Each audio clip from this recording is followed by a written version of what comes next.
Welcome back. A much needed win for the USMNT. Let's get right into it. Exactly that. A tremendous 2-1 victory is exactly what we needed. Dominant performance, it felt like. Yeah. A little bit of lapse in the goal that we conceded. Overall, though, love the game, love the performance. Yeah. Always improvements to be made, obviously, but that's what you needed. You know, coming into this game, we gave you the preview of, hey, this game against Paraguay is kind of a setup for the next game because you need to win. Like, you have to carry that momentum. You have to continue to pick up any type of momentum and any wins that you can, especially at the beginning. Well, I feel like we're getting to the end of the beginning of Poch, if you know what I mean. Like, the beginning part is kind of over. We're at the end of it, and now we have to get more serious and really start to figure out what we're going to look like. And I think we did with the continuance of the formation that we like. Yeah, it's like Trevor said, we need to continue the momentum of winning, and we're starting to see what Poch really wants to implement in this team. The formation, the fluidity of a 5 at the back, kind of 4 at the back. You could see, you know, maybe on the personnel side it can differ a little bit, but the premise of it is kind of the same, you know. In terms of the formation, 5 at the back again.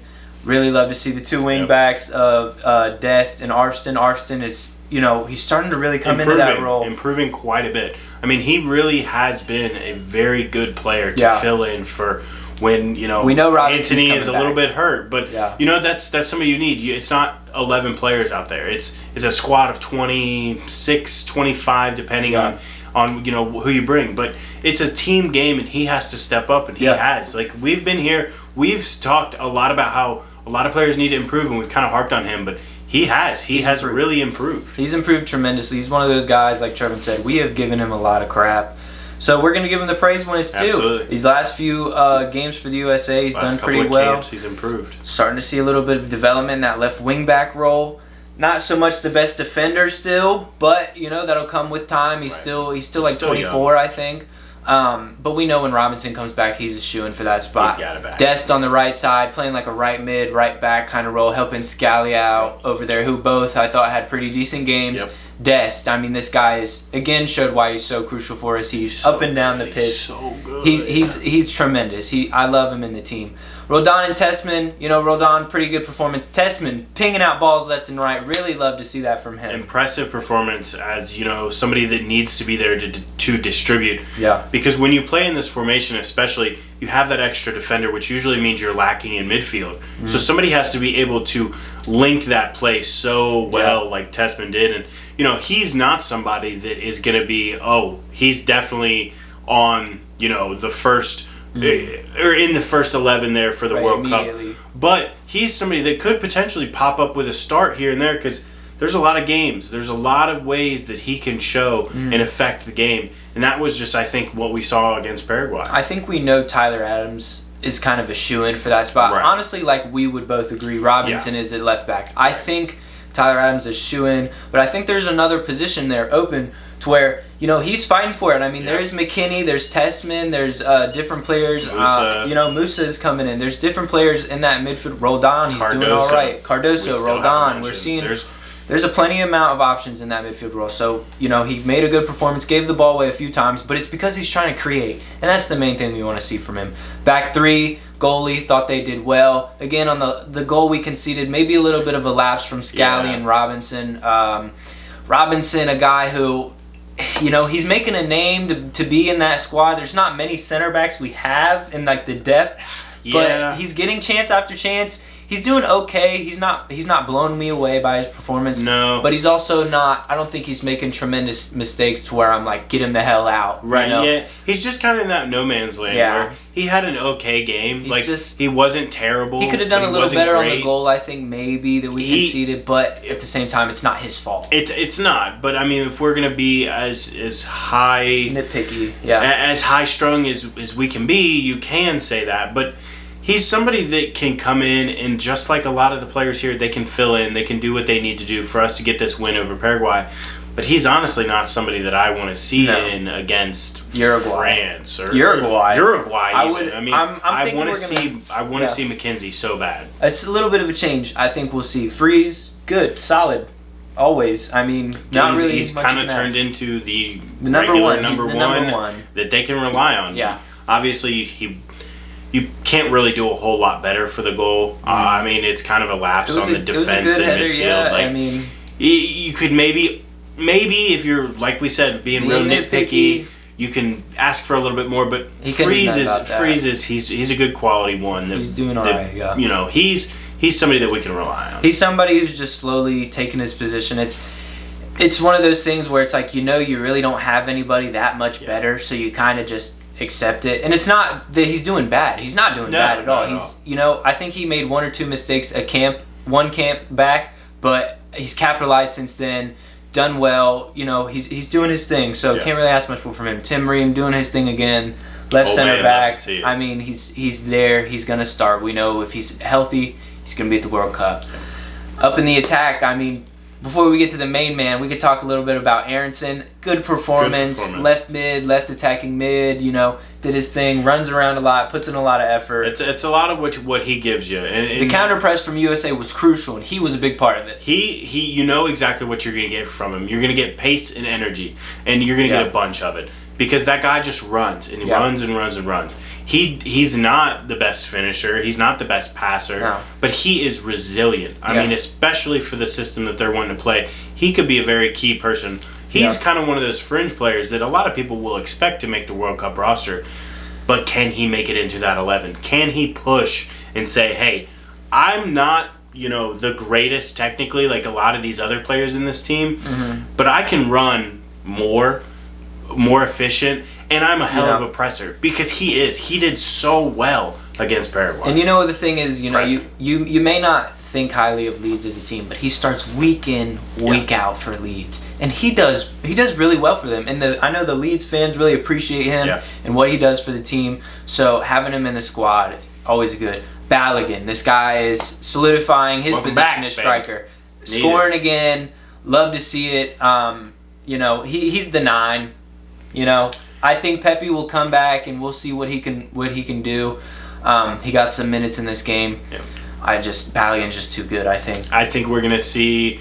You know, I kind of expected to see, like we said, Pepe get 20, 30 minutes here and there, and he did, and he played well. He looked pretty decent. He could have had a goal. He could have had a goal. I mean, and that's something that he really has to work on. It's turning those half chances into goals. And it's something that he's struggled with, especially for the national team the last couple of years. We know how great of a star he could be. We know how much talent is there. But it's just about converting those small changes into being the number 1 striker for the United States. And I think Balogun, he's got it. He's that guy. Another guy who, you know, man of the match for me, we have to talk about it. The return, the man, the myth, the legend, Giovanni Reyna. Return to the Mac. It's a dream return. Guy, 4 minutes in, first header goal of his career, I believe he said after the game. Amazing header. What more could you want from a start? What more could you want from a return? A goal, a half assist kind of for Balogun. It kind of deflected to Balogun, so you're not going to give it to him officially. Overall, though, I mean, this guy, he does bits every time he puts on a USA jersey. He makes his statement every single time, no matter who we count out. Like, is he injured or he's not playing? Is he good enough? You know, he's people think he may not be as good as he once was, and because of the injuries, because of the lack of minutes, all these different factors against him, he's a baller, dude. He's just so good. I mean, he really is such a fantastically gifted player. He's probably clearly the most technical player that we have. I think he's the ball at his feet, probably the best, most talented, technically talented, gifted player the U.S. men's national team has ever produced. Even Pulisic. Like, Pulisic technically on another level. But if we're just talking, and overall too, obviously, but he's much older, much more developed, much farther along in his career. He's Captain America. It's a little different. But Gio Reyna, technically, I mean, this guy with the ball at his feet, he's the best I've seen in a U.S. men's national team jersey. Now, we just need to work a little bit on the off the ball when he doesn't have the ball. That is somewhere that's an area for him to improve. He's not Aronson when it comes to pressing. He's not. He's a little more like Messi, and I know how crazy that sounds, but like he's kind of a similar build and a similar shape, similar play style. It's kind of a weird little analogy. He's a bigger guy. But he is not somebody that you rely on the physicality with. He is somebody that you rely on the technical side to really be able to feed your strikers and feed your attackers there was a couple of moments where Dest was bombing up the right wing, and you just see from Dest to Reyna, and then back out to Dest, and that's got to be into something we Tessman, and you see those triangles build, and it's such a beautiful thing to see when that comes together. And I think we're starting to see that, especially with Gio Reyna coming back, because he's exactly what this system needs. Because if you have somebody like Aronson on the left who can press his socks off, and Balogun who is pretty good at pressing, and then somebody like Gio Reyna and Dest on the other side who can just create all day long, it's an exciting time. Gio Reyna and the link up to Dest, as Trevin said, something has to be said about it. Those two, especially the first half into the second half, they're cooking, those two. Yeah. I mean, they're playing the ball off each other. Tessman getting in on it too. I mean, it was really nice to see. And it's not something we always see from a U.S. men's national team, having a player who can really play those tight passes in those really close areas. You know, I think he's really good at that too. He's got to get the ball off tight areas. He can play the ball. You know, him and Pulisic with a Balogun, a trio of that, I mean, I can't tell you how bad. I would love to see it. I think it's really written in the stars for one day to happen. Tillman right now, I still think it is his spot. I think so. I think so. A man can dream. A man can dream. Yeah, you know, we don't know what's going to happen now over the next 9 months. I mean, honestly, some players probably will be hurt. Some players aren't. Yeah, you never know. Some players aren't going to be in the correct form, and you're like, hey, you really ended the season real poorly. The last camp hasn't gone great.